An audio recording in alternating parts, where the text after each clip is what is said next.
ভগবান আর ভুল, এই দুই একই অক্ষর দিয়ে শুরু হয়। শুধু তাই নয়, এদের দুজনের রাশিও সমান।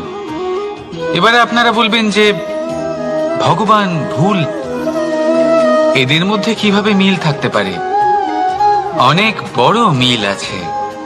না শুধু এ এক অক্ষর দিয়ে শুরু হয়, বরং এদের বিজয় মন্ত্রটাও এক। ভগবানকে মানুন, তাকে বিশ্বাস করুন, তাকে স্বীকার করুন। এটা করলে মনের দৃষ্টি থেকে ভগবানকে দেখা যায়, আর উনি আপনাকে সমৃদ্ধ করে তোলেন। ভুলের সাথেও এটাই ঘটে। নিজের ভুল স্বয়ং মেনে নিলে, স্বীকার করে নিলে, সব কিছুই স্পষ্টভাবে দেখতে পাবেন। যেদিন থেকে আপনি নিজের ভুল মেনে নিতে শিখবেন, সেদিন থেকে সেই ভুল শোধরানোর প্রক্রিয়াও শুরু হয়ে যাবে। আপনি বুঝে যাবেন নিজের ভুল কিভাবে শোধরাতে হয়। তাই মনে রাখবেন, নিজেকে শ্রেষ্ঠ করে তোলার জন্য নিজের ভুল স্বীকার করা অত্যন্ত প্রয়োজনীয়। এই জীবনে শান্তি আনার জন্য ঈশ্বরকে মেনে নেওয়া অত্যন্ত প্রয়োজনীয়। সবসময় নিজের গুণ এবং নিজের দোষ মনে রাখবেন। আজীবন সুখী থাকবেন। রাধা রাধা।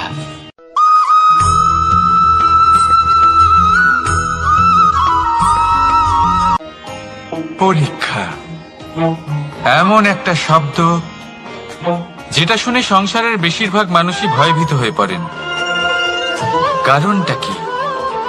অসফলতার ভয়।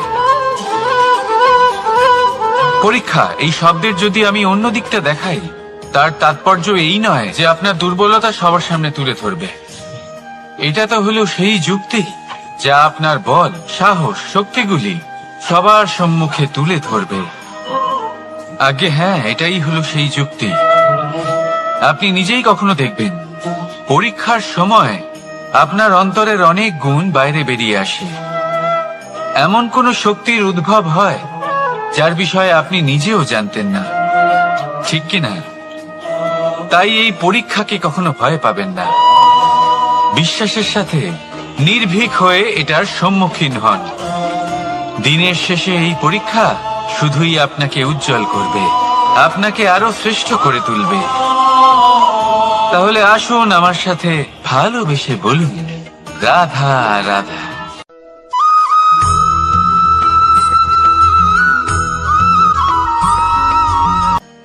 আজ আমি আপনাকে এমন এক গল্প শোনাবো যা আমার নন্দ বাবা আমাকে শুনিয়েছিলেন যখন আমি ছোট ছিলাম। কাহিনী একজন সাধু আর একজন বিছের। একবার এক সাধু নদীর পাড়ে স্নান করছিলেন।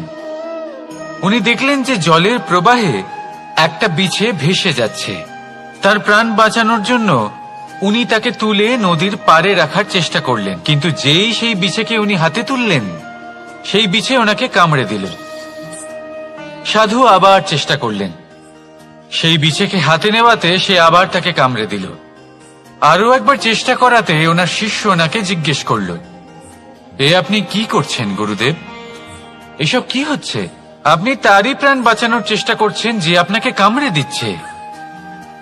গুরুদেব উত্তর দিলেন যে ও বিছে হয়েই নিজের কর্ম করছে, নিজের প্রবৃত্তি, নিজের ব্যবহার বদলাচ্ছে না। তাহলে আমি সাধু হয়ে তা কেন বদলাবো? এর তাৎপর্য হলো সরল, যে সংসারে কিছু মানুষ আছেন যারা হয়তো খারাপ, দুষ্ট প্রকৃতির, আর হয়তো তারা কখনোই বদলাবেন না, কখনোই কোনো পরিবর্তন আসবে না। কিন্তু তার মানে এই নয় যে আমরা আমাদের কর্ম করা ছেড়ে দিই, আমরা আমাদের প্রচেষ্টা ছেড়ে দেব। আগে না, আমাদের তো করতেই হবে, কারণ ইতিহাস সাক্ষী আছে যে এই চেষ্টা এই সংসারের ধারাকেও বদলে দিতে পারে। তাহলে আপনিও আসুন আর আমার সাথে ভালোবেসে বলুন, রাধা রাধা।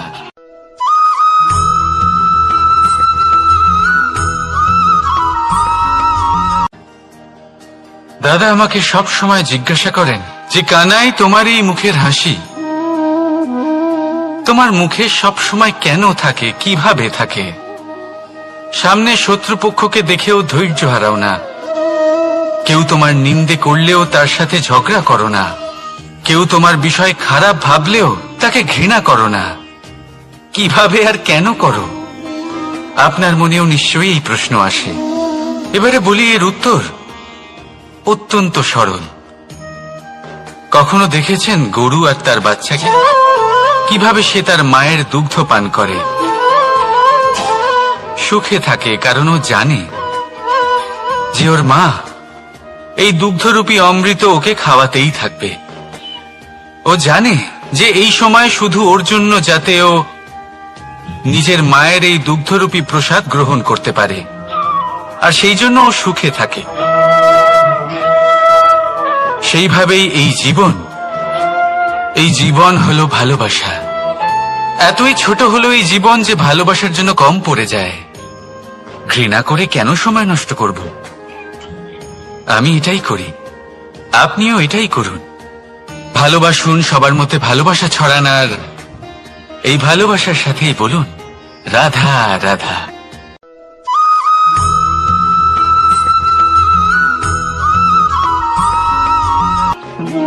মানুষ জীবনে সবসময় শিখরে পৌঁছতে চায়, অনেক উঁচুতে উঠতে চায়, আর তার জন্য তারা কি না করে, পরিকল্পনা করে, ষড়যন্ত্র করে, প্রার্থনা করতে থাকে, আবার কারোর কাছে সাহায্যও চায়। কিন্তু এত কিছু করা সত্ত্বেও অনেক সময় মানুষ শিখরে পৌঁছতে পারে না।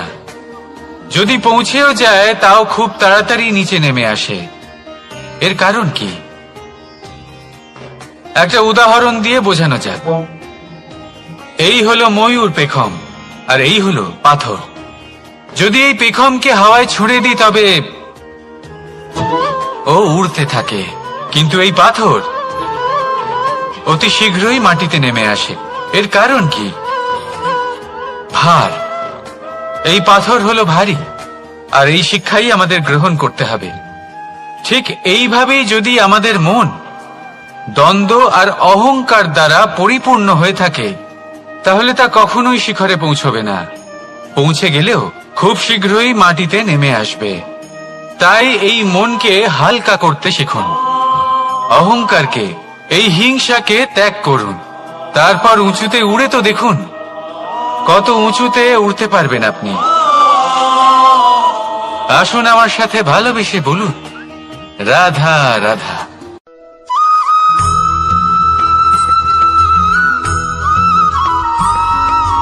এই সংসারে মাতা পিতা তার সন্তানকে সব থেকে বড় উপহার কি দিতে পারে? বৈভব,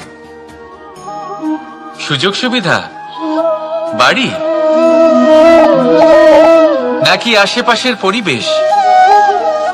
এই সংসারে মাতা পিতা তার সন্তানকে সব থেকে বড় উপহার শিক্ষা দিতে পারেন, কিন্তু তার জন্য সময়ের প্রয়োজন হয়।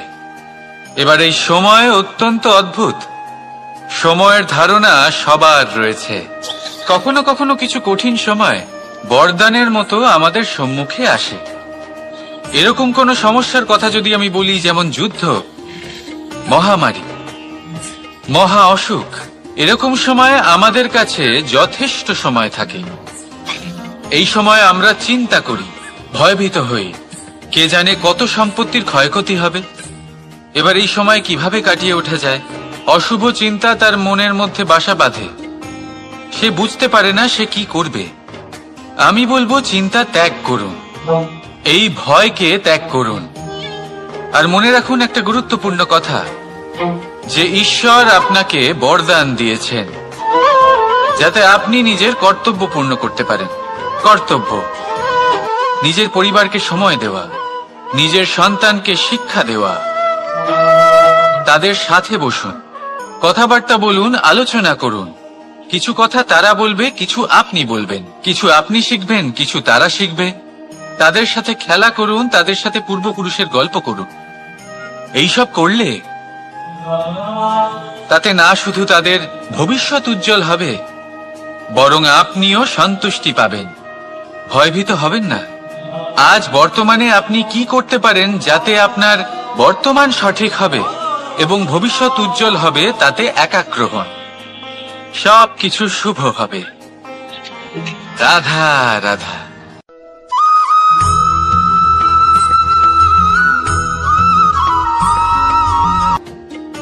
মানুষ এক অত্যন্ত বিচিত্র প্রাণী। পরিকল্পনা করে, ষড়যন্ত্র করে, প্রচেষ্টা করে, কাউকে পরাজিত করার চেষ্টাও করে। সাপকে একটা দড়ি মনে করে হাতে চেপে ধরার চেষ্টা করে, কিন্তু একটা কথা বুঝতেই পারে না, সময়ের এই সাপ এটা হাতে চেপে ধরাই যায় না। আর আপনি যা করবেন তা আবার ফিরে আসবে আপনারই সামনে। দেখুন, এতে কিছুই যায় আসে না যে আপনি কুম্ভকারের পুত্র নাকি কৃষ্ণের পুত্র। যদি আপনি অনুচিত কর্ম করেন তাহলে আপনার সাথেও অনুচিতই হবে।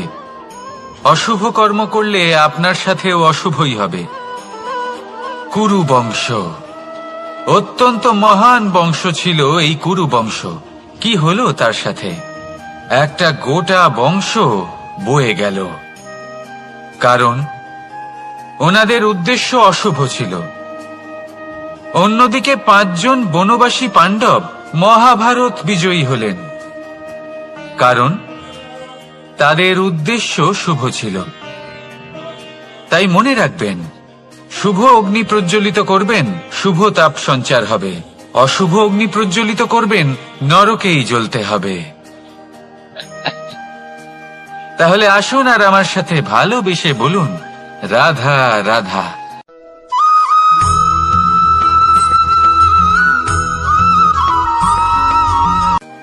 কখনো ভেবে দেখেছেন মানুষকেই এই সংসারে সর্বশ্রেষ্ঠ প্রাণী কেন বলা হয়? অন্য কোনো প্রাণীকে কেন নয়?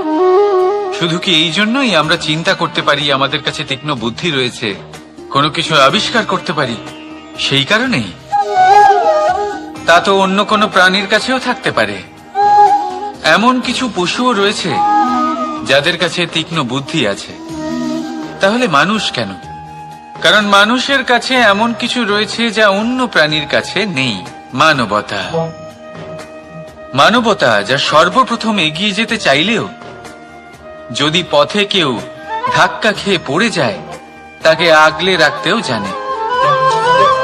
মনে রাখবেন, আপনার সব থেকে বড় পরিচয় আপনার নাম, আপনার সম্পত্তি বা আপনার ধর্মও নয়। আপনার সব থেকে বড় পরিচয় হল আপনার মানবতা। তাহলে সময় এলে পরে নিজের মানবতার পরিচয় দিন। অন্য মানুষকে সাহায্য করুন, অন্য প্রাণীকে সাহায্য করুন। একা একা পথ চলা হলো পশুদের প্রবৃত্তি। মানুষ হলেন তিনি যিনি অন্যের জন্য প্রাণও দিতে পারেন। মানুষ হলেন তিনি যিনি অন্য মানুষের প্রাণ বাঁচান। সেই মানবতাকে জাগিয়ে তুলুন আর এই জীবন বাঁচতে শুরু করুন। আর হ্যাঁ, আমার সাথে ভালোবেসে বলুন, রাধা রাধা।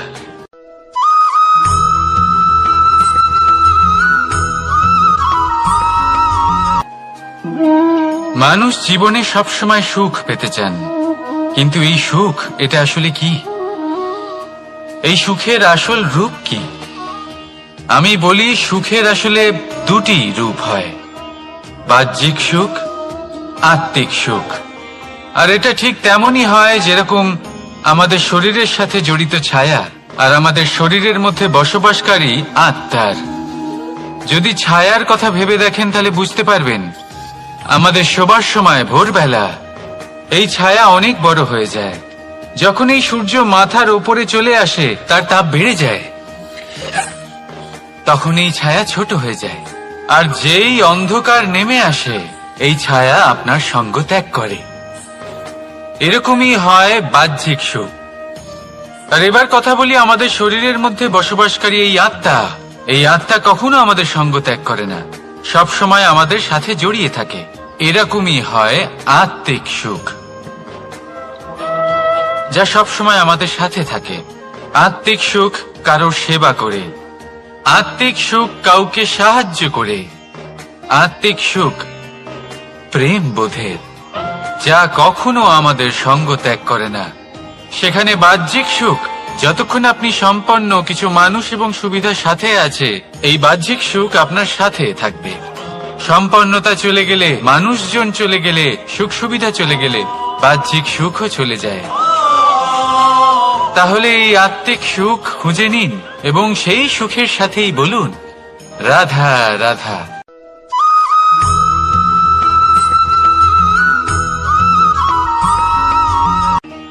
আত্মীয় স্বজন কারা হন? তারাই যারা সুখে দুঃখে পাশে থাকেন, তারা যারা বিপদের সময় আপনার পাশে এসে দাঁড়ান।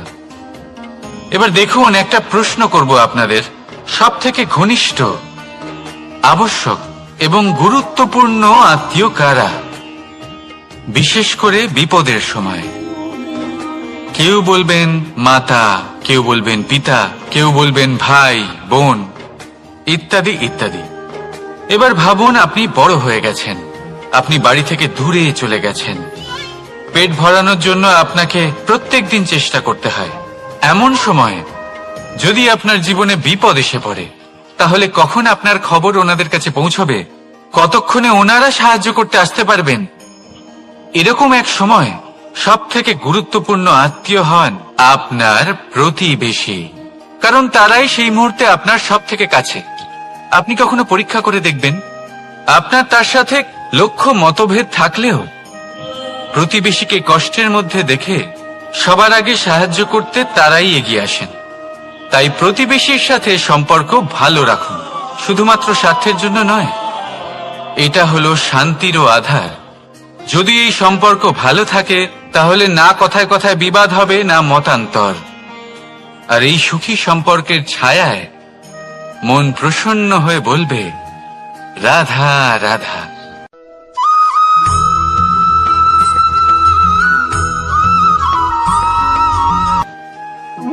আপনি কখনো কোনো সাধারণ পাখি দেখেছেন? যেমন বাবুই। সে কি করে? সে কোনো গাছের ডালে নিজের বাসা বানায়। এবার সেইখানে বাসা বানানো সহজ ব্যাপার, কারণ সামগ্রী আশেপাশেই পাওয়া যায়। কিন্তু সমস্যা হলো আক্রমণ। কোনো সাপ বা অন্য কোনো পশু ওর বাসাতে ওর সন্তানদের ওপর না আক্রমণ করে বসে, এই ভয়ে তার সব সময় থাকে। আর এটা সব থেকে কঠিন ব্যাপার এদের জন্য, নিজের বাসায় নিজের সন্তানদের সুরক্ষা। আর বাজ পাখি, যদি আমরা বাজের কথা বলি, তাহলে তারা কি করে? বাজ পাখি কোনো উঁচু পাহাড়ের শিখরে, কোনো পাথরের খাঁজে নিজের বাসা তৈরি করে। এবার ওখানে বাসা বানানো একেবারেই সহজ ব্যাপার নয়, কারণ সামগ্রী আশেপাশে পাওয়া যায় না, দূর থেকে নিয়ে আসতে হয়। কিন্তু সেইখানে আক্রমণের ভয়ও কখনোই থাকে না। এইভাবে উচিত রূপে ও নিজের বাসা রক্ষা করতে পারে, নিজের সন্তানদের রক্ষা করতে পারে।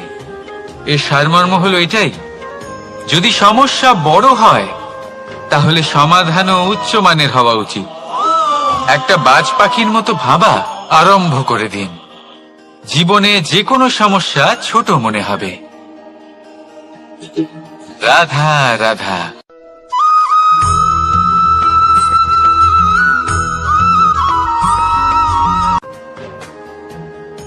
ভাগ করে নেওয়া বা বন্টন করা প্রত্যেক মানুষের জীবনে অবশ্যই হয়ে থাকে, আর অনেক সময় এটা জীবনে অতি আবশ্যক হয়ে পড়ে। কিন্তু ভাগ করার মনোকামনা তার থেকেও বেশি গুরুত্বপূর্ণ হলো যে কোন ঘটনার আধারে এই বাটোয়ারা হলো। অনেক সময় এই বাটোয়ারা হলো শান্তির প্রতীক, আবার অনেক সময় এই বাটোয়ারা বিপ্লব ঘটাতে পারে, এমন এক বিপ্লব যা মহাযুদ্ধ ঘটিয়ে দিতে পারে। দেখুন, বাটোয়ারা সম্পত্তির হোক বা হোক ভিক্ষার, শিক্ষা কিন্তু একটাই। জীবনে অনেক সময় বাটোয়ারা দরকার হতে পারে, কিন্তু যতদূর সম্ভব তা এড়িয়ে চলুন, একসাথে মিলে এগিয়ে চলুন। কারণ দেখুন, এই যে বাটোয়ারা ভাগ করে দেয়, আর সেখানেই একতা আপনাকে অগ্রসর করে। তাহলে আপনিও এটাই করুন, একসাথে মিলে সামনে এগোন, আর আমার সাথে ভালোবেসে বলুন রাধা রাধা।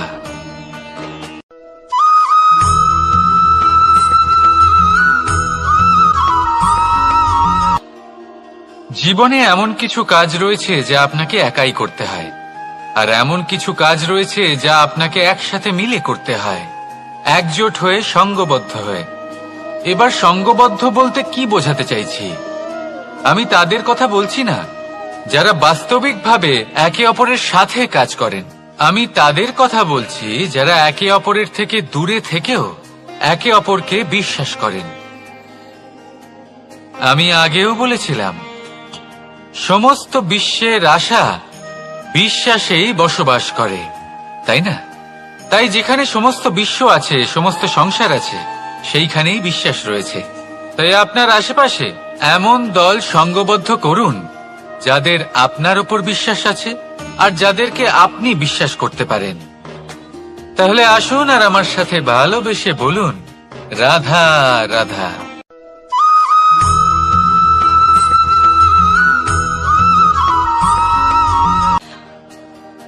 যখন একজন ভক্ত এবং তার ভগবান এক আকার ধারণ করেন, যখন একজন ভক্ত নিজের ভগবানের প্রতি, নিজের জীবনের লক্ষ্যের প্রতি সম্পূর্ণরূপে সমর্পিত হয়ে যান, তখন জন্মগ্রহণ করে ভক্তি।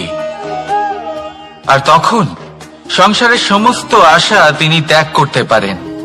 সমস্ত আশা শেষ হতে পারে, কিন্তু মানুষের সঙ্গ ভক্তি কখনো ত্যাগ করে না।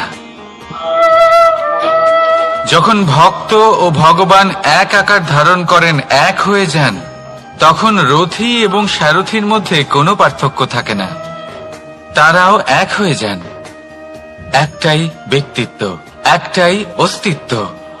আর সেই জন্যই কখনো কখনো রথীর আদেশ ছাড়াই সারথী রথ চালিয়ে দেন, আবার কখনো সারথীর পরামর্শ ছাড়াই রথী আক্রমণ করে ফেলেন। এ তো শুধুমাত্র আরও একটা গুণ সেই সারথীর মধ্যে, যিনি ধর্ম স্থাপনার মহান কাজে আমার সারথী হতে চলেছেন। তাহলে আসুন আমার সাথে ভালোবেসে বলুন, রাধা রাধা।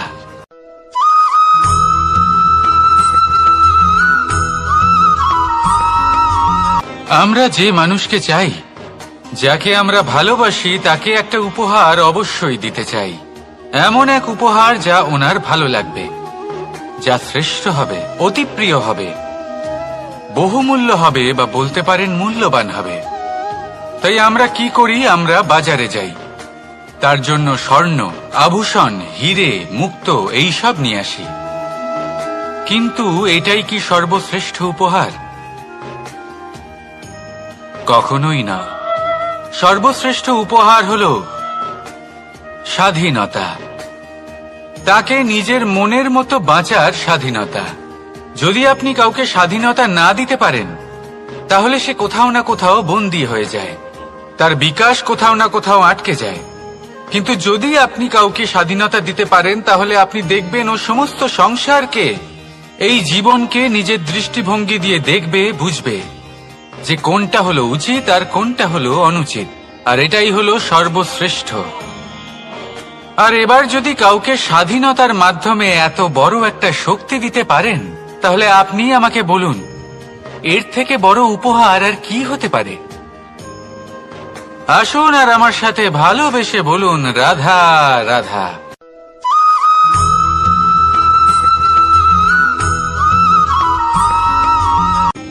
কর্ম, ধর্ম, জ্ঞান, এই 3 স্তরে অনেক মানুষ পৌঁছতে পারেন। অনেকে এই পরীক্ষা দিয়ে তাতে উত্তীর্ণ হয়ে যেতে পারেন, কিন্তু শিখরে পৌঁছে শাসন তিনিই করতে পারেন যার কাছে এই চতুর্থ গুণটিও থাকে, সমর্পণ। অত্যন্ত গুরুত্বপূর্ণ একটা গুণ এটা। এই সমর্পণ আসলে অত্যন্ত গুরুত্বপূর্ণ। পূর্ণ সমর্পণ দরকার নিজের লক্ষ্যের প্রতি, সমর্পণ নিজের কর্তব্যের প্রতি, সমর্পণ নিজের আত্মার থেকে নির্গত স্বরের প্রতি, সমর্পণ নিজের রথীর প্রতি, অর্থাৎ আমার প্রতি। এবার এই পরীক্ষায় অত্যন্ত কঠিন এক বাঁক আসতে চলেছে, যেখানে সারথীকে সমর্পণের নিরিখে পরীক্ষা করা হবে।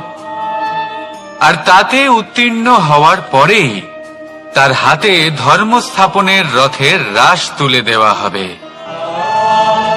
দেখা যাক কি হয়। ততক্ষণ আপনি প্রসন্ন থাকুন আর আমার সাথে ভালোবেসে বলুন, রাধা রাধা।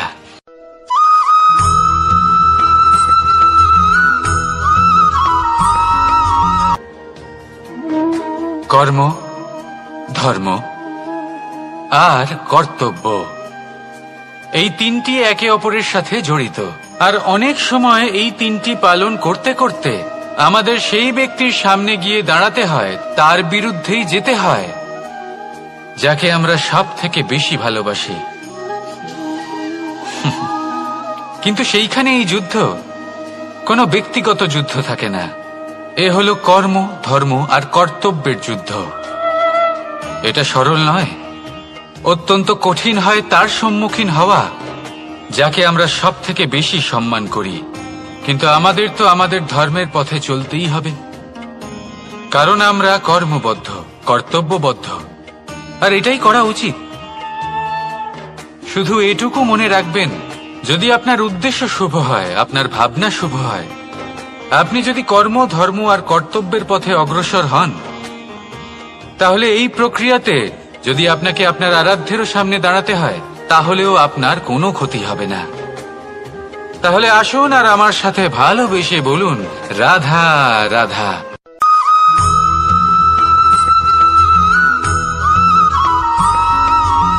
ভয়ের সাথে আমরা সবাই পরিচিত, কষ্টও আমরা সবাই পেয়েছি। কখনো কখনো আমরা অসুস্থ হয়ে পড়ি, আর এমন সময় হলে মাতার মমতা, কখনো বাবার স্নেহ, কখনো বন্ধুদের পাশে থাকার অনুভূতি আমাদের রোগ নিরাময়ে সাহায্য করে। কখনো যদি আমরা নিরাশ হয়ে পড়ি, তখন যদি আমাদের কোনো আপনজন আমাদের দুটো ভালো কথা বলে, তখন আমাদের মনোবল বেড়ে যায়। ঠিক তেমন সংসারের এই রঙ্গমঞ্চে যদি আপনি পীড়িত অনুভব করেন, কিছু শুভ কথা আলোচনা করুন, কিছু স্তুতি গান করুন, কিছু মুহূর্তের জন্য হলেও নিজের ইষ্টদেবের কথা স্মরণ করুন আর প্রার্থনা করুন। সাহস বাড়বে, শক্তিও বৃদ্ধি পাবে এবং সামনে এগিয়ে চলার পথও দেখতে পাবেন। তখন এই মন প্রসন্ন হয়ে বলবে, রাধা রাধা।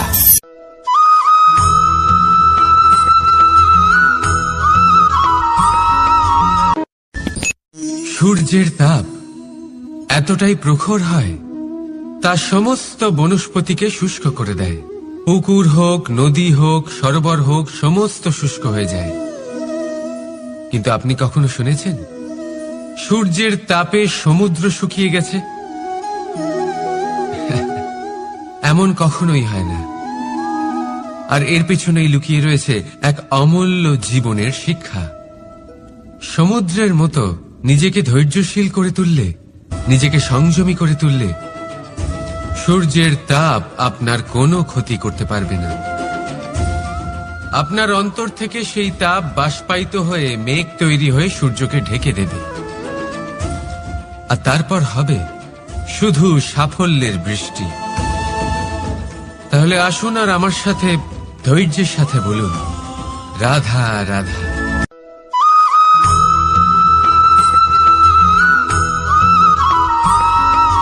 মানুষের জীবনে দুই ধরনের আবেগ থাকে যা চিরকাল তার সাথে বসবাস করে। প্রথম, স্বপ্ন। দ্বিতীয়, অজুহাত।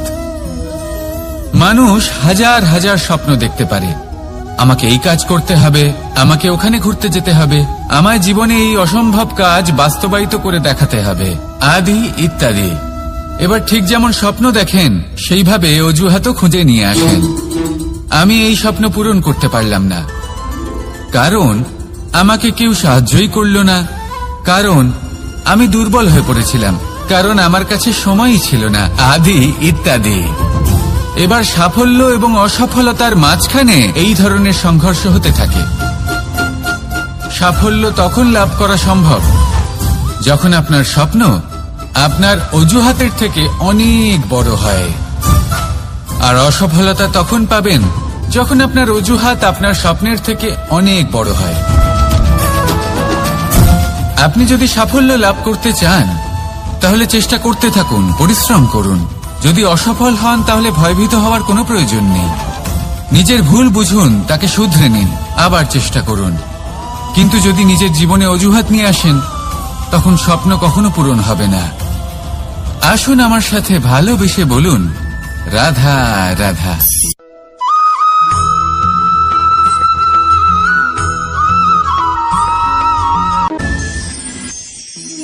মানুষ অসুস্থ কেন হন? শারীরিক দুর্বলতার কারণে? না, মানুষ অসুস্থ হন তার মানসিকতার কারণে, তার বিবেকের কারণে, তার কর্মের কারণে, তার ক্রোধের কারণে।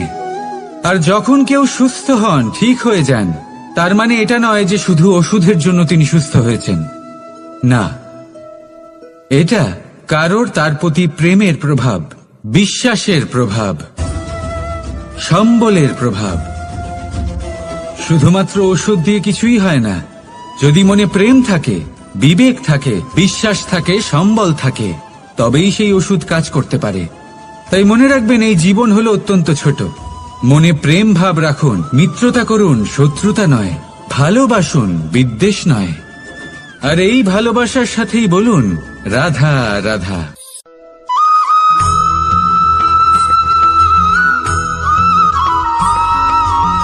জীবন কিসের উপর নির্ভরশীল? ধনের ওপর, বৈভবের ওপর, নিঃশ্বাসের ওপর? না, এই জীবন নির্ভরশীল বিশ্বাসের ওপর। বিশ্বাস নিজের ওপর, বিশ্বাস আমাদের আপনজনের ওপর। কিন্তু যখন এই বিশ্বাস ভেঙে যায়, তখন মানুষের মনও ভেঙে যায়, আর তারপর সে অন্য কিছু করতেই পারে না। তখন কি করা যেতে পারে? 3টে কাজ আছে যা আপনি করতে পারেন। প্রথম, ভালোবাসা। যাকে আপনি ভালোবাসেন, যারা আপনাকে ভালোবাসে, ভুল যারই হোক না কেন, তার কাছে ক্ষমা চাইতে কখনোই সংকোচ বোধ করবেন না। দ্বিতীয় হলো বিশ্বাস। যারা আপনাকে ভালোবাসেন, আপনাকে বিশ্বাস করেন, তাদের বিশ্বাস কখনো ভাঙবেন না।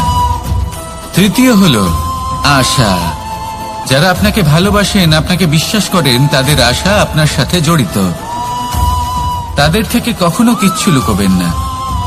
এই 3টে কাজ করুন, আর এই জীবন সুপ্রসন্ন হয়ে বলবে রাধা রাধা।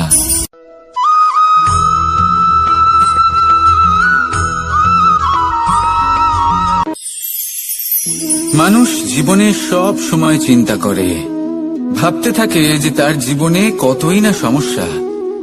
তারপরে নিজের আশেপাশে দেখে আর ভাবে যে সবাই কত প্রসন্ন, শুধু আমার জীবনেই সমস্যা আছে।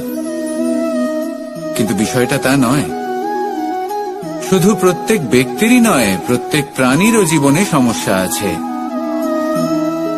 এবার মানুষ একটা পাখিকে দেখে এটাই ভাবে যে এদের জীবন কতটা সহজ। কোন দেশেরই সীমারেখা এদের ওপর লাগু হয় না। কোথায় থাকবে সেই নিয়েও কোনো ভাবনা নেই। কত শান্তির জীবন এদের। তারপর সে একটা পিঁপড়েকে দেখে আর এটা ভাবে কি অসাধারণ, এদের তো সারা জীবনই মাটির উপরেই অতিবাহিত হয়, খাবারটাও মাটিতেই পেয়ে যায়। কি শান্তির জীবন এদের। কিন্তু যখন কোনো ঝড় আসে, তখন সবার আগে সেই পাখির বাসাটাই ঝড়ে ভেঙে যায়। এই পাখি যে শাখাতেই গিয়ে বসে পড়ুক, তাদের উপর সবসময় সংকট থাকে যে ওপর থেকে কোনো বড় পাখি এসে তাদের উপর প্রহার না করে, তারা নিজেদের প্রাণ না হারায়।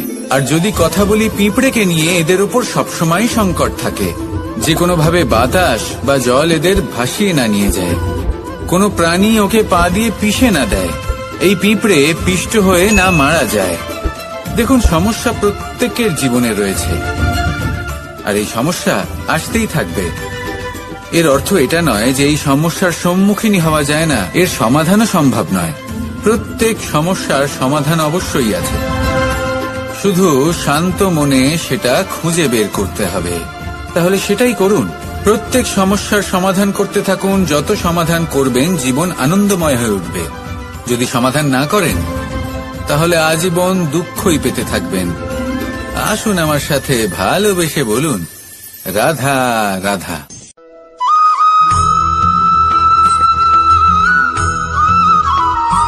প্রেম হলো এই সংসারের সবথেকে বড় ঢাল এবং সবথেকে বড় অস্ত্র। এই প্রেম ছাড়া না কোনো ন্যায় হয় আর না কোনো শাস্ত্র, না জীবন আছে আর না অন্ত। এবার যদি এই প্রেম মনের মধ্যে বাস করতে শুরু করে, তাহলে কখনো কোনো সমস্যাই হবে না। আর যদি হয়েও থাকে, তাহলে তা স্থায়ী হবে না। এই প্রেম কি না করতে পারে? এই প্রেম সমস্ত সমস্যা মিটিয়ে ফেলতে পারে। আপনার মনের মধ্যে অহংকারকেও বিনাশ করে দিতে পারে।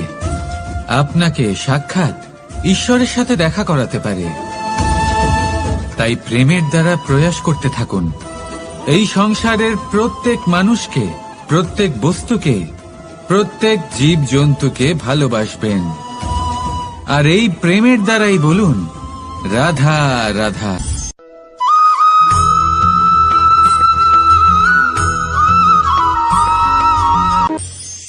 মানুষ এক অত্যন্ত বিচিত্র প্রাণী। পরিকল্পনা করে, ষড়যন্ত্র করে, প্রচেষ্টা করে, কাউকে পরাজিত করার চেষ্টাও করে। সাপকে একটা দড়ি মনে করে হাতে চেপে ধরার চেষ্টা করে, কিন্তু একটা কথা বুঝতেই পারে না, সময়ের এই সাপ, এটা হাতে চেপে ধরাই যায় না। আর আপনি যা করবেন তা আবার ফিরে আসবে আপনারই সামনে। দেখুন, এতে কিছুই যায় আসে না যে আপনি কুম্ভকারের পুত্র নাকি কৃষ্ণের পুত্র। যদি আপনি অনুচিত কর্ম করেন তাহলে আপনার সাথেও অনুচিতই হবে।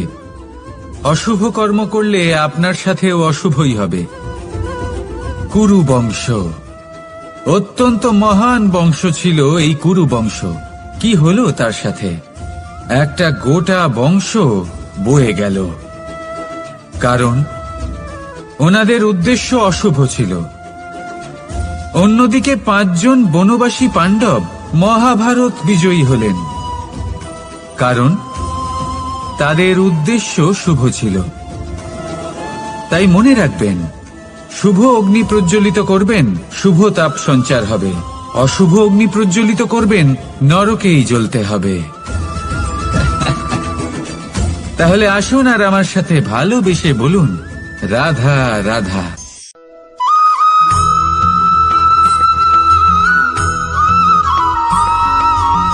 প্রেম এই সংসারে এসেছিল এই সংসারকে প্রেমের শিক্ষা দেওয়ার জন্য, এই জীবনের সুখের অনুভূতি আসলে কি তা শেখানোর জন্য। কিন্তু যদি সত্যি কথা বলি, তো আমি নিজেই প্রতিদিন প্রেমের নতুন নতুন স্বরূপ দেখতে পাই। প্রেমের একটা নতুন অনুভূতি প্রত্যেক নতুন দিনে। আর তার কারণ হলো এই প্রেম অনন্ত। এ হলো দৈব। প্রেম হলো এই সংসারের সবথেকে বড় ঢাল এবং সবথেকে বড় অস্ত্র। এই প্রেম ছাড়া না কোনো ন্যায় হয় আর না কোনো শাস্ত্র, না জীবন আছে আর না অন্ত। এবার যদি এই প্রেম মনের মধ্যে বাস করতে শুরু করে, তাহলে কখনো কোনো সমস্যাই হবে না। আর যদি হয়েও থাকে, তাহলে তা স্থায়ী হবে না। এই প্রেম কি না করতে পারে? এই প্রেম সমস্ত সমস্যা মিটিয়ে ফেলতে পারে। আপনার মনের মধ্যে অহংকারকেও বিনাশ করে দিতে পারে। আপনাকে সাক্ষাৎ ঈশ্বরের সাথে দেখা করাতে পারে। তাই প্রেমের দ্বারা প্রয়াস করতে থাকুন। এই সংসারের প্রত্যেক মানুষকে, প্রত্যেক বস্তুকে, প্রত্যেক জীব জন্তুকে ভালোবাসবেন। আর এই প্রেমের দ্বারাই বলুন রাধা রাধা।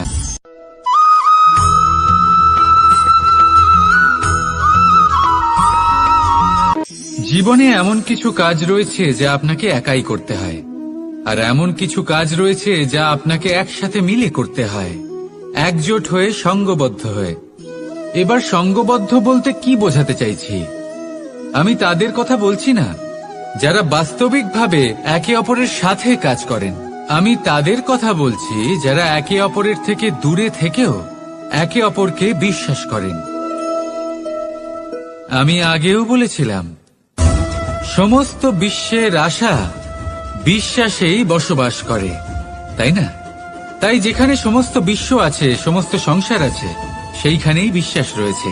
তাই আপনার আশেপাশে এমন দল সঙ্গবদ্ধ করুন যাদের আপনার উপর বিশ্বাস আছে আর যাদেরকে আপনি বিশ্বাস করতে পারেন। তাহলে আসুন আর আমার সাথে ভালোবেসে বলুন রাধা রাধা।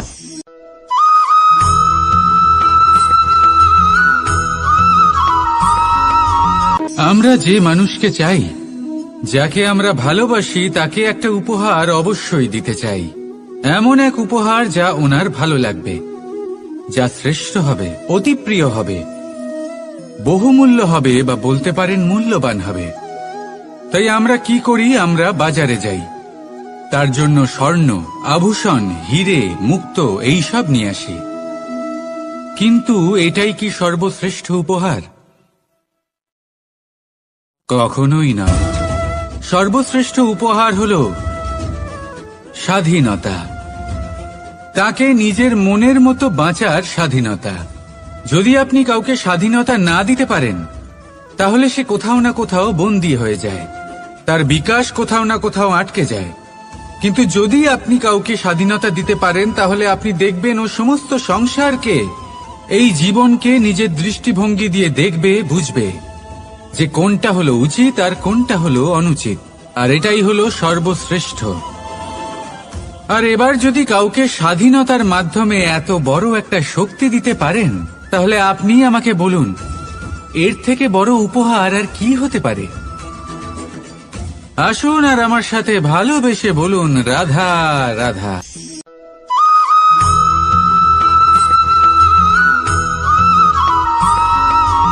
পিতা আর পুত্রের সম্পর্ক অত্যন্ত মধুর হয়ে থাকে। পিতা স্বপ্ন দেখেন, তাকে পূর্ণ করার সকল সম্ভাব্য চেষ্টা করেন, কিন্তু তাও অনেক সময় ওনার স্বপ্ন অপূর্ণ থেকে যায়। তখন পিতা ভাবেন যে স্বপ্ন উনি পূর্ণ করতে পারেননি, ওনার সন্তান তা অবশ্যই পূরণ করবে। যে স্থানে উনি কখনো পৌঁছতে পারেননি, সেই স্থানে ওনার পুত্র অবশ্যই পৌঁছবে। পিতা নিজের সন্তানের ভবিষ্যৎ নিয়ে সেই স্বপ্ন দেখেন, আর যখন সেই সন্তান সামনে এগোতে থাকে, তখন তার দুঃখ হয় না, বরং গর্ব হয়। ওনার ভালো লাগে এটা দেখে যে ওনার সন্তান অনেক উন্নতি করছে। কিন্তু যখন সন্তান নিজের অভিভাবকের শক্তি দেখে, তার যশ দেখে হিংসা করতে থাকে, সমস্যা সেইখানেই শুরু হয়। সেই জন্য সকল সন্তানকে এটা মনে রাখতে হবে, দেখুন, পুত্র হবার সুবাদে এক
আমরা যখনই কোনো যাত্রায় যাব বলে মনে করি তখনই আমরা প্রস্তুত থাকি আসন্ন বিপদের জন্য বা সংকটের জন্য।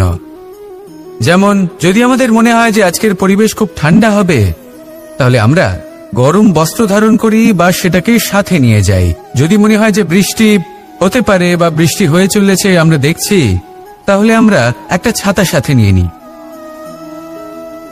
আমরা প্রস্তুত থাকতে চাই এবং এটাই উচিত, এবং সেই কারণেই আমরা যাত্রায় সাফল্য লাভ করি। কিন্তু যদি আমরা কথা বলি জীবনযাত্রা নিয়ে, যা কিনা সব থেকে বেশি গুরুত্বপূর্ণ, তাহলে তার জন্য আমরা পূর্ণরূপে প্রস্তুত থাকি না। আশেপাশের মানুষ, এই সমাজ, আমাদের সাথী, আমাদের মিত্ররা যে কোনো মুহূর্তে বদলে যেতে পারেন। সেই জন্য আমরা নিজেদেরকে কখনো সাবধান করি না, কখনোই নিজেদের প্রস্তুত করি না। আমাদের এটা কখনোই মনে হয় না যে এরকম হতে পারে, আর সেই কারণেই শেষে গিয়ে আমরা অত্যন্ত দুঃখ পাই। একটা অমূল্য শিক্ষা আছে যেটা আমাদের লাভ করা উচিত। সতর্ক থাকা উচিত। এই জীবনযাত্রার জন্য শুধুমাত্র এই পরিবেশের বিষয়ে তথ্য সংগ্রহ করা বা তাকে অনুমান করা এটুকু হলেই চলবে না। আমাদের আশেপাশের মানুষজনকে দেখতে হবে, তাদের স্বভাব পরিস্থিতির ওপর নজর রাখতে হবে। যখন তারা রং পাল্টাচ্ছেন নজর রাখতে হবে, তা অত্যন্ত আবশ্যক। পরিবর্তন আপনার জীবনে অবশ্যম্ভাবী। সঠিকভাবে তার সম্মুখীন হন। আসুন আমার সাথে ভালোবেসে বলুন, রাধা রাধা।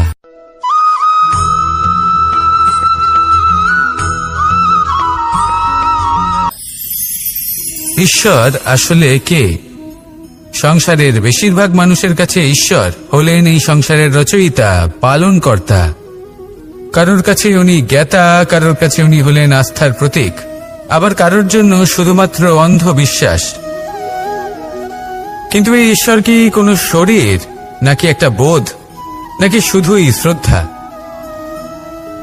ঈশ্বর হলেন তিনি যিনি হলেন আপনার ইষ্ট। সেই জন্যই তো গুরু, মাতা, পিতা এনাদেরও ঈশ্বরই বলা হয়েছে।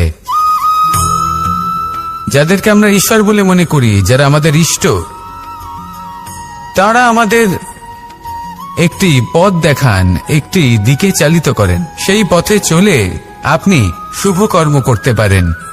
আর যখন কোনো ব্যক্তি তার ঈশ্বরের আদেশ পালন করেন, তখন সে নিজে থেকেই শুভ পথে অগ্রসর হয়ে যান। বেশ কয়েকজন মানুষ ঈশ্বরের ওপর আস্থা রাখেন এবং ভাবেন যে অনুচিত কোনো কাজ করা উচিত নয়, ঈশ্বর দেখছেন। ওনারা ভয় পান যে কোনো অনুচিত কর্ম করলে কে জানে তার পরিণাম কি হবে। এমন অনেক ব্যক্তি রয়েছেন যারা ঈশ্বরকে বিশ্বাস করেন এবং জানেন যে ঈশ্বর তাদেরকে দেখছেন, তাই যে যে শুভ কর্ম ওনারা করেছেন তার ফল তারা অবশ্যই পাবেন। এবার আপনি ভয় পেয়ে ঈশ্বরকে বিশ্বাস করবেন নাকি বিশ্বাসের দ্বারা ঈশ্বরকে বিশ্বাস করবেন, সেই সিদ্ধান্ত আপনারই। কিন্তু হ্যাঁ, যদি আপনার মনে ঈশ্বরের জন্য কোনো স্থান থাকে, যদি আপনার কোনো ইষ্ট থাকেন, যদি আপনি কাউকে ঈশ্বর মনে করেন, যার প্রত্যেক আদেশ আপনি পালন করে থাকেন, তাহলে বলি ঈশ্বর কখনো আপনাকে অনুচিত পথে চালিত করবেন না। আসুন আমার সাথে ভালোবেসে বলুন, রাধা রাধা।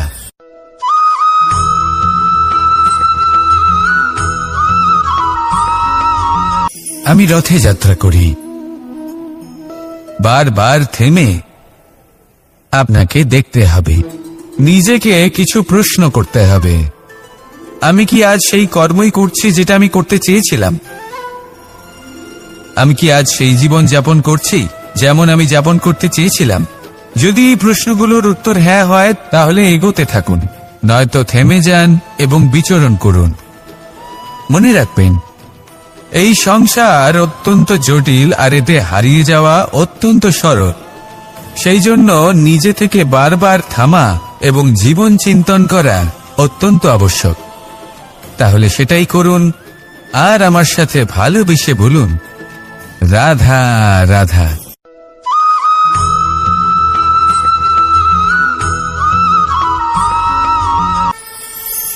কথায় আছে যে স্বপ্ন এবং লক্ষ্য হলো একটি মুদ্রারই দুটি দিক।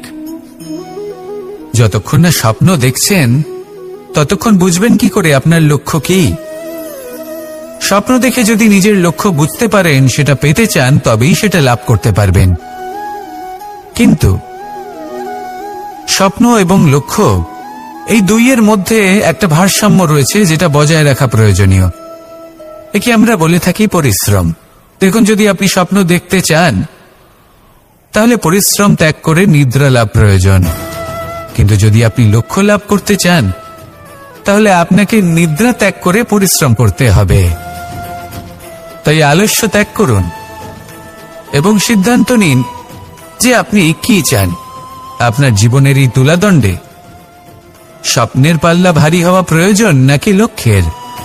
আমার মতে এই দুইয়ের মধ্যে যদি ভারসাম্য বজায় রাখেন তবে পথ নিজে থেকেই সামনে আসবে। শুধু সেই পথে অগ্রসর হতে থাকুন এবং আমার সাথে ভালোবেসে বলুন, রাধা রাধা।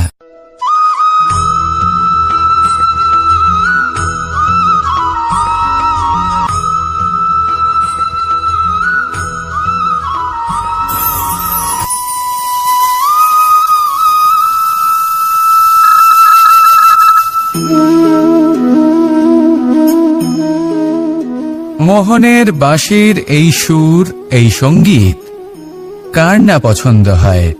সবারই খুব ভালো লাগে। এবার এই সুর আসে কোথা থেকে? কেউ বলবেন কৃষ্ণের হৃদয় থেকে।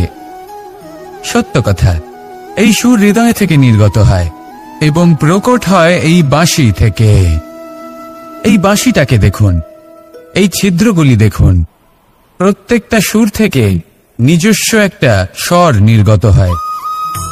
এবার যে ব্যক্তি এই সমস্ত সুর এবং স্বর বুঝতে পারেন, এতে নিপুণ, তিনি এই বাঁশির দ্বারা যে সুর নির্গত করবেন তা তো মধুর অবশ্যই হবে। এবার জীবনের সাথেও কিছুটা এরকমই ঘটে।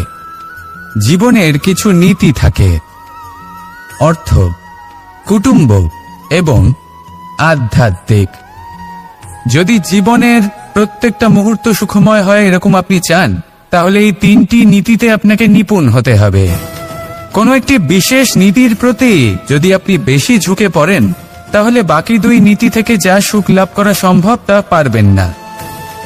ধন অর্জন করতে হবে পরিবারের জন্য, পরিবারের সুখ মনের শান্তির জন্য, মনে শান্তির প্রয়োজন মনের শুদ্ধতার জন্য। যখন এই মন শুদ্ধ হবে, জীবন শুদ্ধ হবে, পবিত্র হবে, সুন্দর হবে এবং ভালোবেসে বলবে, রাধা রাধা।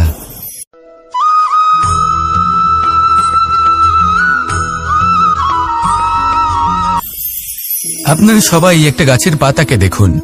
যতক্ষণ পর্যন্ত গাছের সাথে, মানে গাছের ডালের সাথে জুড়ে থাকে, সে সবুজ থাকে, বাতাসের সাথে সে নড়তে থাকে। যতক্ষণ পর্যন্ত ও সূর্য থেকে পাওয়া রশ্মির শক্তি গাছে পৌঁছে দেয় ততক্ষণ ও ডালের সাথে যুক্ত থাকে। কিন্তু যখন সেই পাতা শুকিয়ে যায় তখন তার কোনো গুরুত্ব থাকে না। সেই পাতা গাছের ডালে এবং বৃক্ষের কাছে বোঝা হয়ে থেকে যায়। এবং এমন এক সময় আসে যখন সেই ডালটি শুকনো সেই পাতাকে পরিত্যাগ করে। এটাই আমরা এই প্রকৃতিতে দেখি এবং এটাই হলো সত্য। আর এটাই আমাদের জীবনে খুব বড় একটা শিক্ষা। যদি আপনিও নিজের জীবনে নিজের আপনজনদের কাছে বোঝা স্বরূপ হয়ে দাঁড়ান, তাহলে তারা আপনাকে যতই ভালোবাসুক না কেন, ওনারা যদি নাও চান তাহলেও এমন এক দিন আসবে যখন আপনার আপনজন আপনাকে পরিত্যাগ করবে। সেই জন্য সবসময় আত্মনির্ভর হয়ে ওঠার চেষ্টা করুন, নিরন্তর পরিশ্রম করতে থাকুন। কারোর উপর বোঝা হয়ে থাকবেন না, বরং তার সাথে মিলে দায়িত্ব পালন করুন। এমনটা করবেন তাহলে আপনার সম্মানও বজায় থাকবে এবং সম্পর্কের মধ্যে আপনার মূল্যও বজায় থাকবে। আসুন আর আমার সাথে ভালোবেসে বলুন, রাধা রাধা।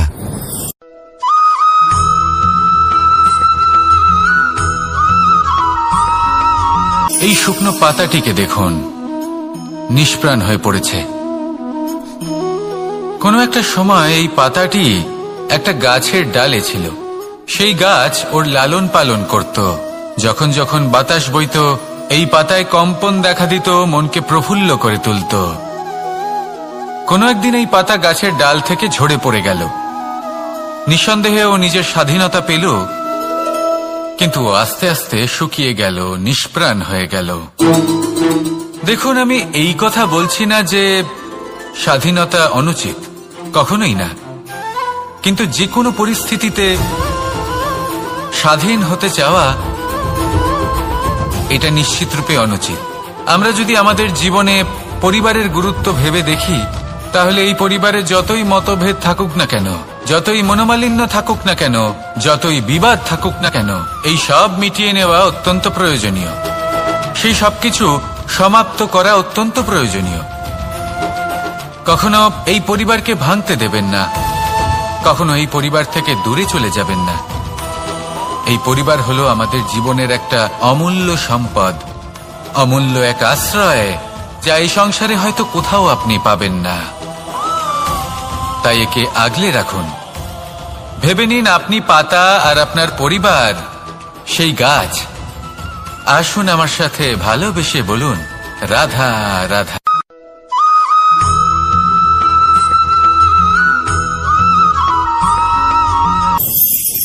প্রেম 2.5 অক্ষর, মাত্র 2.5 অক্ষরের এই শব্দ প্রেম, এর মধ্যে ত্রিলোকের এবং সমগ্র ব্রহ্মাণ্ডের বীজ নিহিত আছে। এমন কি আছে যা এই প্রেম করতে পারে না? যেখানে শক্তি এবং বিদ্যা প্রয়োগ করে আপনি কিছুই করতে পারবেন না, সেটাও প্রেম দ্বারা অর্জন করা সম্ভব। প্রেম চাইলে পাথরেও ফুল ফোটাতে পারে। প্রেম চাইলে ন্যাড়া পাহাড়ের বুক চিরে নদীপথ তৈরি করতে পারে। চাইলে নিরক্ষর ব্যক্তিকে সংসারের শ্রেষ্ঠ জ্ঞানী করে তুলতে পারে। শুধুমাত্র এই প্রেমের জন্য সবার দুষ্ট কানাই ঘনশ্যাম হয়ে উঠেছিল। শুধুমাত্র এই প্রেমের টানেই ত্রিলোকের স্বামী দ্বারকাধীশ নির্ধন সুদামার পদসেবাও করেছিলেন। এই প্রেম হলো সংসারের সবথেকে বড় শক্তি। এই সংসারের আধার হলো প্রেম। এমন কিচ্ছু নেই যা এই প্রেমের পক্ষে সম্ভব নয়। যেখানে বিদ্যা এবং শক্তি সাহায্য করতে পারে না, সেখানে এই প্রেম আপনাকে জয়ী করে দিতে পারে। তাহলে আসুন আর আমার সাথে ভালোবেসে বলুন, রাধা রাধা।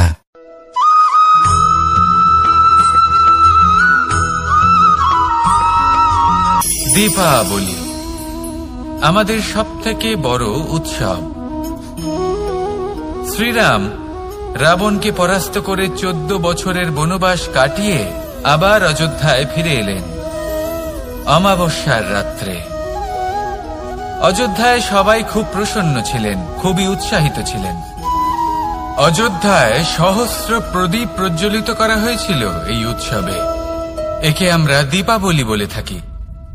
এবার এই বিষয়ে আমরা সকলে জানি। আপনি কি এটা জানেন যে শ্রীরাম বাস্তবে অমাবস্যার 1 রাত আগেই অযোধ্যায় পৌঁছে গেছিলেন? সবার সামনে অমাবস্যার রাতে এসেছিলেন। এর কারণ কি? শ্রীরাম প্রমাণ করতে চেয়েছিলেন যে যে কোনো সময়, দিন হোক বা রাত, শুভ বা অশুভ হয় না। শুভ অশুভ কিছু থাকলে তা হলো মানুষের চিন্তা, তার ভাবনা, তার নির্বাচন আর তার কর্ম। নিজেই দেখে নিন, শ্রীরাম শুভ কাজ করে ফিরেছিলেন এবং অমাবস্যার মতো গভীর এক রাত্রিকেও দীপাবলিতে পরিবর্তিত করেছিলেন। এমনটাই যদি আমরা করতে পারি, তাহলে এমন কোন গৃহে যান যেখানে অসহায় ব্যক্তি রয়েছেন, যা অন্ধকারাচ্ছন্ন, আর সেখানে প্রকাশ প্রজ্বলিত করুন।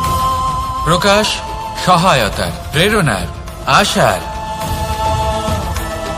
যদি এমন কিছু আমরা করতে পারি, তাহলে তাকে প্রকৃত অর্থে দীপাবলি বলা যেতে পারে। তাহলে নিজের পরিবারের সাথে দীপাবলি পালন করুন। আপনাদের শুভেচ্ছা জানাই। আসুন আর আমার সাথে ভালোবেসে বলুন, রাধা রাধা।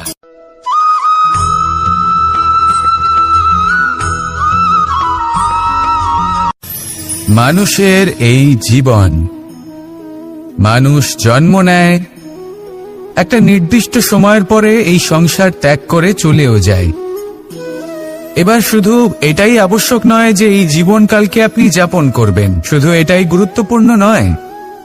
আবশ্যক এবং গুরুত্বপূর্ণ হলো এটা যে এই জীবনকালে আপনি এমন কিছু করেন যাতে এই সংসারের মঙ্গল হয়।